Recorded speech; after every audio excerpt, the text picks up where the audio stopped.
मैं हंसदा रहा। देखो student, we started chapter number 4 determinant and matrices, in which we actually studied about the definition of determinants and expansion of determinants. So our next topic is minor and cofactor of determinants. So how to find out the minors and the cofactors of determinants? So let us overlook what we actually learn in the before classes.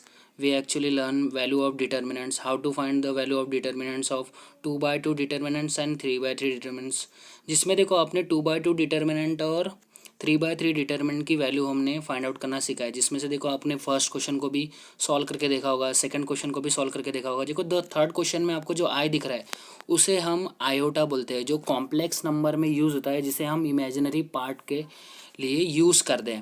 सो उसके बारे में मैं exactly आपको, जब हम exercise 4.1 का जो third question solve करेंगे तो उसमें मैं एग्जैक्टली आपको बताऊंगा। देन उसी तरह से फोर्थ क्वेश्चन को भी हम सॉल्व कर सकते हैं। लॉग LOG आपको जो दिख रहा है उसे लॉगरिदमिक बोलते हैं। लॉगरिदमिक फंक्शन भी आपको लास्ट ईयर चैप्टर था, लेकिन वो आपको अभी वहाँ पर एक्सट्रूडेड किया गया है।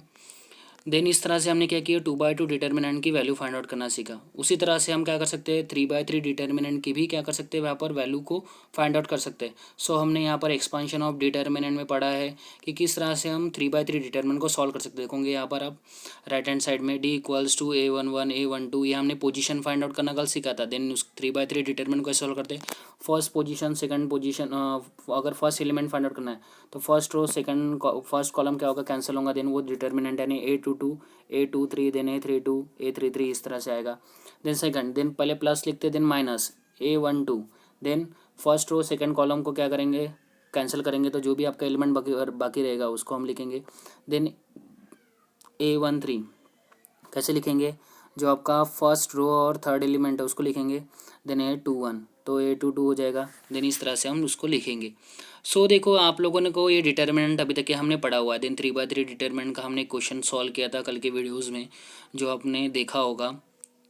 सो इस तरह से हमने क्या किया था, यहाँ तक के पढ़ा था। अभी हमें क्या पढ़ना है, यहाँ पर देखो, यहाँ पर सेकंड क्वेश्चन भी है डिटर्मिनेंट का। देन थर्ड क्वेश्चन भी आपको देखो, ये क्वेश्चंस को सॉल्व करना है और किताब में लिखना भी है, आपको नोटबुक्स में लिखना है।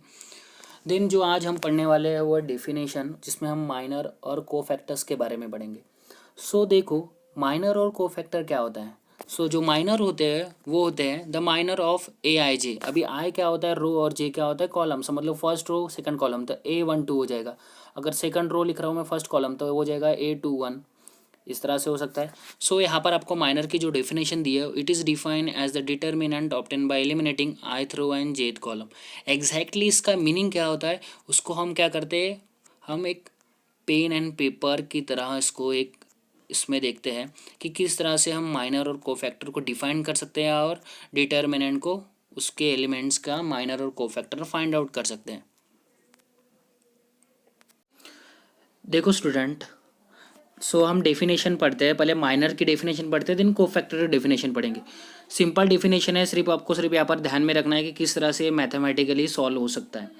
सो यहाँ पर देखो डेफिनेशन आपको दिया है, it is defined as the determinant obtain by eliminating, देखो eliminating ith row and jth column. आपको ये दो चीज़ें याद रखनी है कि इस डेफिनेशन में, ये आपकी डेफिनेशन नहीं है, एक्चुअली बताया है कि एग्जैक्टली माइनर किस तरह से फाइंड आउट किया जा सकता है। This is the row and the column that contain the element AIJ are omitted. अभी इसका मतलब क्या है, सो इसको समझने के लिए आपको क्या करना पड़ेगा, वहाँ पर हमें एग्जाम्पल थ्रू ही समझना पड़ेगा। सो देखो समझ लो, अगर यहाँ पर मैंने एक एग्जाम्पल ले लिया 1 2 3 4, और मुझे क्या फाइंड आउट करना है, माइनर फाइंड आउट करना है। माइनर ऑफ AIJ, देखो आपको यहाँ पर देखोगे, यहाँ पर लिखा क्या है, देखो माइनर ऑफ AIJ। अब ये माइनर ऑफ AIJ का मतलब क्या होता है कि हमें जिस पोजीशन का माइनर फाइंड आउट करना है, सो वहाँ पर हमें लिखना पड़ेगा। यहाँ पर देखो कितने एलिमेंट्स हैं मुझे बताओ, ये क्या है आपके एलिमेंट्स है, ये क्या हो गया एलिमेंट्स, ये भी एलिमेंट, ये भी एलिमेंट, एलिमेंट कितने एलिमेंट है, यहाँ पर 4 एलिमेंट है। इसका मतलब यहाँ पर कितने माइनस फाइंड आउट होंगे, यहाँ पर चार माइनर क्या हो गए यहाँ पर फाइंड आउट होंगे। सो आप देखो यहाँ पर सबसे पहले क्या करेंगे, हम यहाँ पर जो भी आपका गिवन क्वेश्चन दिया है इसे सबसे पहले कंसिडर करेंगे। गिवन डेल्टा इक्वल्स टू 1 2 3 4, इस तरह से कंसिडर कर लिया हमने। देन यहाँ पर आपको देखोगे ये कौन सा पोजीशन दिया आपका 1 का, A11 A12 ये हमने कल के वीडियो में देखा है। देन ए यहाँ पर क्या लिखोगे A21 A22, ये हो गया, हमने पोजीशन लिख लिया। देन पोजीशन लिखने के बाद हम क्या करते हैं, अभी इसे सॉल्व करते हैं। एग्जैक्टली क्या दिया है यहाँ पर, सो यहाँ पर इस तरह से दिया है कि हमें माइनर फाइंड आउट करना है। तो माइनर जो होते हैं उसे डिनोट करते हैं हम ए, किसे डिनोट करते हैं, एम से, सॉरी किसे डिनोट करेंगे, एम से। और जिस भी पोजीशन का मुझे माइनर फाइंड आउट करना है, जिस भी एलिमेंट का मुझे माइनर फाइंड आउट, मतलब मुझे 1 का फाइंड आउट करना है, सो 1 किस पोजीशन पे, 1 1, तो क्या हो जाएगा M11।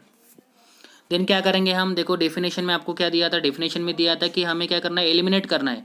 एलिमिनेट का मतलब होता है कि हमें जिस रो में आ रहा है और जिस कॉलम में आता है उसे एलिमिनेट करेंगे। सो देखो यहाँ पर जो 1 है वो क्या हो रहा है, इस फर्स्ट रो में आ रहा है और किस में आ रहा है, फर्स्ट कॉलम में। तो इसे क्या कर देंगे, एलिमिनेट कर देंगे, इसे निकाल देंगे बाहर। तो क्या बचेगा सिर्फ यहाँ पर बचेगा 4, यहाँ पर क्या बचेगा देन 4। सो 4 क्या हो गया, माइनर हो गया, किस पोजीशन के लिए, 1 1 पोजीशन के लिए। सो यहाँ पर 1 शो कर रहा है रो और सेकंड जो 1 है वो शो कर रहा है कॉलम। उसी तरह से अभी देखो यहाँ पर सेकंड फाइंड आउट कर दे, समझ लो M12 फाइंड आउट कर दे। M12 यानी कितने रो में है, फर्स्ट रो में, सेकंड कॉलम में। सो हम क्या करेंगे, यहाँ से फर्स्ट रो और सेकंड कॉलम को क्या करेंगे, एलिमिनेट कर देंगे। सो ये हो गया आपका फर्स्ट रो, यहाँ पर सॉरी, यहाँ पर क्या करेंगे हम, आपका फर्स्ट रो ये है और ये क्या है आपका सेकंड कॉलम। इसको एलिमिनेट करने के बाद क्या दिखाई देगा आपको, यहाँ पर 3 दिखाई देगा। तो 3 क्या हो गया, 3 क्या हो गया यहाँ पर, इसका माइनर हो गया M12 का। देन उसी तरह से अभी यहाँ पर देखो 3 का फाइंड आउट करते हैं, M21 किस पोजीशन पे, M21 उसका माइनर फाइंड आउट करेंगे। तो सेकंड रो और फर्स्ट कॉलम एलिमिनेट करेंगे। सो सेकंड रो और फर्स्ट कॉलम एलिमिनेट करने के बाद आपको क्या दिखाई देगा, देखो यहाँ पर हम क्या करते हैं, उसे एलिमिनेट कर देते हैं। तो यहाँ पर आप देखोगे हमें क्या करना है, ये सेकंड रो है और ये क्या है, देखो यहाँ पर ये फर्स्ट कॉलम है। तो क्या बचेगा यहाँ पर, सिर्फ 2 बचेगा। यहाँ पर क्या बचेगा देन, ये 2 ही बचेगा कि नहीं, तो यहाँ पर इसका 2 आंसर हो गया। देन M22, तो यहाँ पर सेकंड रो सेकंड कॉलम, ये हो गया सेकंड रो, ये हो गया सेकंड कॉलम, तो क्या बचेगा यहाँ पर 1, तो इसका आंसर कितना आएगा 1। सो इस तरह से हम क्या कर सकते हैं, जो भी गिवन डिटर्मिनेंट है उसका क्या फाइंड आउट कर सकते हैं, हम माइनर को फाइंड आउट कर सकते हैं। देखो ये 2/2 की मेथड है, 3/3 डिटर्मिनेंट में थोड़ा डिफरेंट होगा, जिसमें हम क्या करेंगे, अगर देखो वहाँ पर 3/3 डिटर्मिनेंट है। अभी देखो आपको एक सिंपल सा कॉन्सेप्ट याद रखना है। वो कॉन्सेप्ट इस तरह से है कि जब भी क्या होता है, समझ लो आपका डिटर्मिनेंट ऑफ ऑर्डर, जो आपका डिटर्मिनेंट ऑफ ऑर्डर जो होता है, डिटर्मिनेंट ऑफ ऑर्डर, समझ लो आपका डिटर्मिनेंट का ऑर्डर 2 है और 3 है। एक तो 2 रह सकता है या फिर 3 रह सकता है ऑर्डर, मे बी 2 और मे बी 3, है कि नहीं, ऐसा हो रह सकता है। सो क्योंकि आपके जो 11th स्टैंडर्ड में दिया है, एक तो 2/2 डिटर्मिनेंट होगा या फिर 3/3 डिटर्मिनेंट होगा। समझ लो उसका ऑर्डर 3 है, तो हमेशा जो उसके एलिमेंट जो ऑर्डर होगा, जब हम माइनर फाइंड करते हैं, माइनर का जो डिटर्मिनेंट होगा, वो होगा N-1। यानी अगर समझ लो इसको मैंने n कंसिडर किया, यानी जब 2 है तो 2 - 1 करेंगे तो कितना आंसर आएगा 1 डिटर्मिनेंट। अगर समझ लो 3/3 डिटर्मिनेंट हो, 3 - 1 करेंगे तो कितना आएगा 2 आएगा, है ना। तो यहाँ पर ये इसका मतलब क्या है, इसका मतलब ये है कि आपका जो डिटर्मिनेंट आपको जो दिया रहेगा, जब हम उसको सॉल्व करेंगे, जैसे देखो अभी हमने समझ लो यहाँ पर एक क्वेश्चन लिया था, जैसे 2/2 डिटर्मिनेंट लिया था, 2 3 1 4 इस तरह से लिया था। जब हमने क्या किया था, जैसे इस पोजीशन के लिए फाइंड आउट करना है तो फर्स्ट रो और फर्स्ट कॉलम कैंसिल किया था, तो आपका माइनर का डिटर्मिनेंट कितना आया था, ओनली 1 वैल्यू। इसलिए देखो यहाँ पर लिखते समय भी हमने कितना लिखा है, यहाँ पर देखो ओनली 1 वैल्यू लिखा है कि नहीं, यहाँ पर देखो 1। और जब समझ लो उसका डिटर्मिनेंट क्या है, 3/3 है, तो उसका डिटर्मिनेंट का ऑर्डर कितना आएगा, 2 आएगा। तो ये ऑर्डर है, आपको उतना ज़्यादा इंपॉर्टेंट नहीं है, लेकिन JEE और MST CT में ये क्वेश्चन आपको पूछ सकता है। अगर डिटर्मिनेंट का ऑर्डर अगर 2 और 3 है तो माइनर का ऑर्डर कितना हो सकता है, तो उसके क्या करेंगे, N-1 करेंगे। समझ लो आपका डिटर्मिनेंट का ऑर्डर 100 है, तो माइनर का ऑर्डर कितना हो जाएगा 99, क्योंकि N-1 इस तरह से करेंगे सिंपली। सो यहाँ पर क्या करते हैं, अभी देखो ये 2/2 डिटर्मिनेंट को सॉल्व करना आपको समझ में आ गया कि माइनर किस तरह से फाइंड आउट करते हैं। देन उसी तरह से अभी क्या करते हैं, एक 3/3 डिटर्मिनेंट को सॉल्व करके हम लोग देखते हैं। सो 3/3 डिटर्मिनेंट में क्या होता है, देखो ये 3/3 जो डिटर्मिनेंट होता है, जिसमें कितने एलिमेंट्स होंगे, यानी जिसमें 9 एलिमेंट होंगे, यानी 3 रोज और 3 कॉलम्स।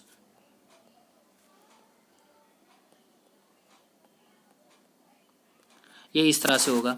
ये हो गया आपका 3/3 डिटर्मिनेंट। अभी मुझे क्या करना है, इसके हर पोजीशन का क्या फाइंड आउट करना, माइनर।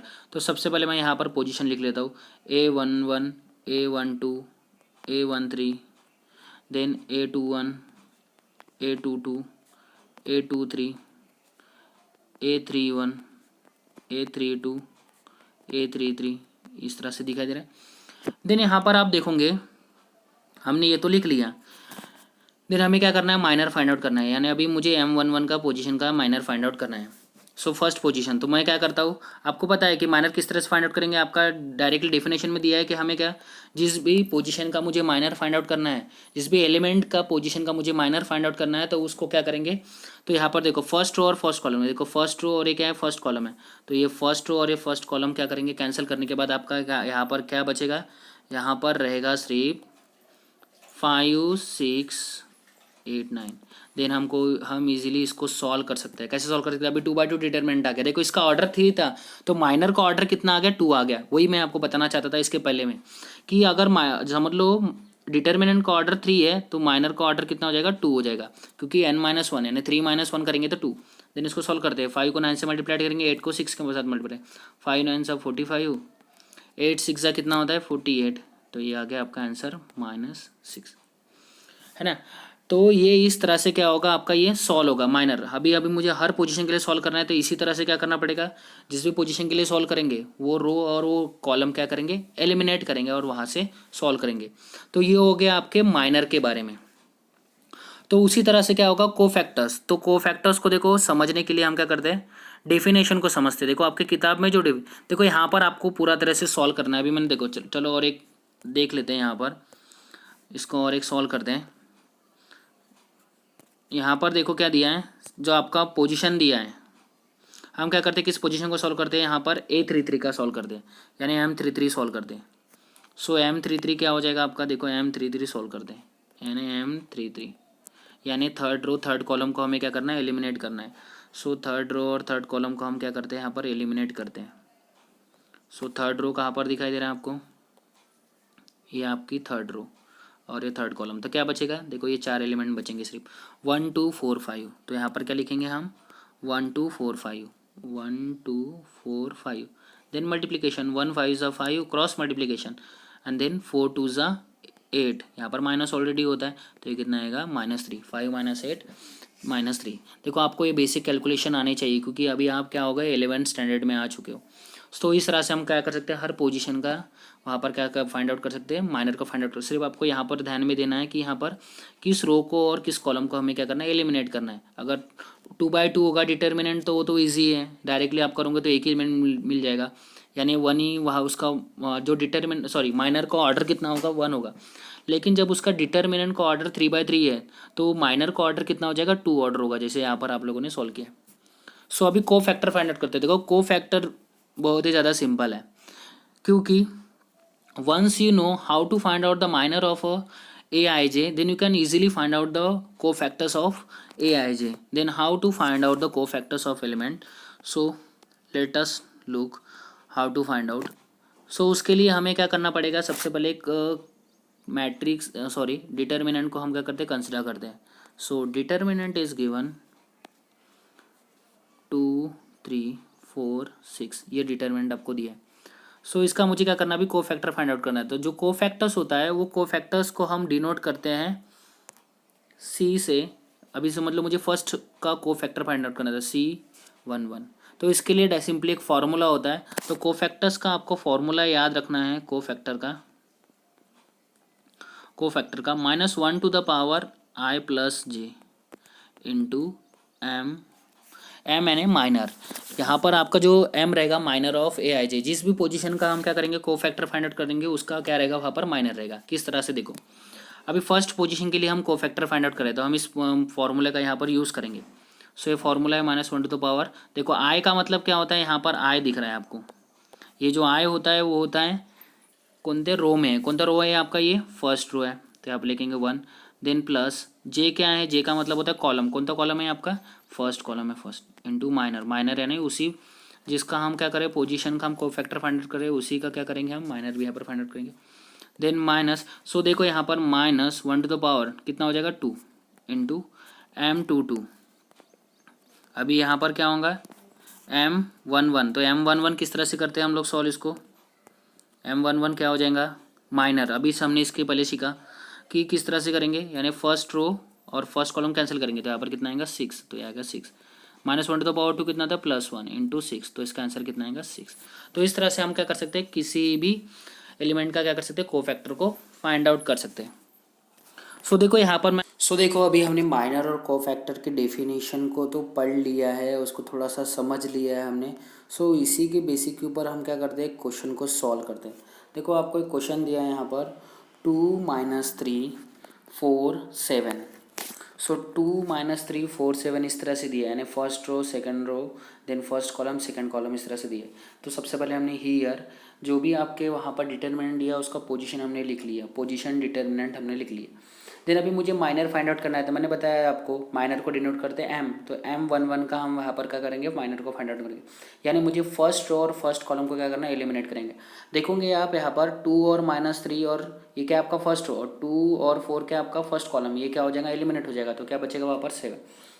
M11 का आंसर कितना आएगा 7। उसी तरह से देखो फिर उसका कोफैक्टर फाइंड आउट करेंगे, तो कोफैक्टर का फॉर्मूला मैंने बताया था -1 I का मतलब रो, कौन सा रो ये फर्स्ट रो, एंड J का मतलब होता है कॉलम, यानी फर्स्ट कॉलम। देन इंटू उसी के माइनर के साथ मल्टीप्लाइड करेंगे, यानी M11 के साथ। तो यहाँ पर वैल्यू पुटअप करेंगे, -1 + 1 कितना होता है 2, -1 + 2 कितना होगा +1 होगा, क्योंकि -1 इंटू -1 इंटू 7 तो कितना होगा 7। देन उसी तरह से देखो यहाँ पर, देन हम क्या करते हैं यहाँ पर M12 फाइंड आउट करते हैं। M12 तो क्या होगा M2, यानी क्या होगा फर्स्ट रो और सेकंड कॉलम कैंसिल होगा, तो कितना बचेगा वहाँ पर देखो 4 दिखाई दे रहा है आपको। तो यहाँ पर आंसर कितना आ गया 4। देन उसी का कोफैक्टर का फॉर्मूला लगाएंगे, -1 देखो यहाँ पर आपका एक मिस्टेक दिया है, यहाँ पर 1 + 2 चाहिए था, 1 + 2 क्योंकि वहाँ पर 1 + 1 लिखा है। देन इंटू M11 तो -1 + 2 कितना होगा 3, यानी -1 / 3। जब इवन नंबर रहेगा तो +1 रहेगा, ऑड नंबर रहेगा तो -1। देन -1 × 4 कितना होगा -4। देन उसी तरह से M21, तो M21 देखो किस तरह से फाइंड आउट करेंगे। यहाँ पर आप देखोगे, यहाँ पर आपको दिया है 2 - 3 4 7।